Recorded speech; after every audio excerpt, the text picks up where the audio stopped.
Good morning po sa lahat. Nandito na po tayo ngayon sa Patapat Viaduct. Isa to sa pinakamagandang destination dito sa parte ng Ilocos Norte.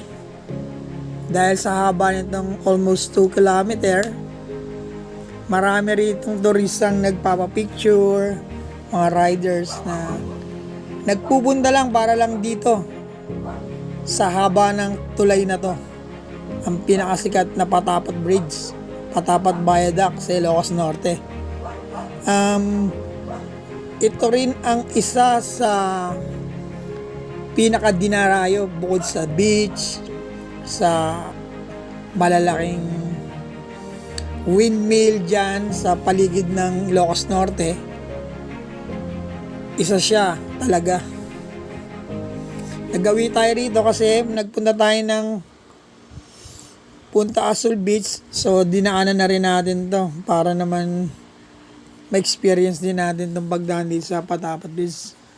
First time din natin dito dumaan makapunta. Kaya sinulit din natin. By the way, marami pa tayong upload.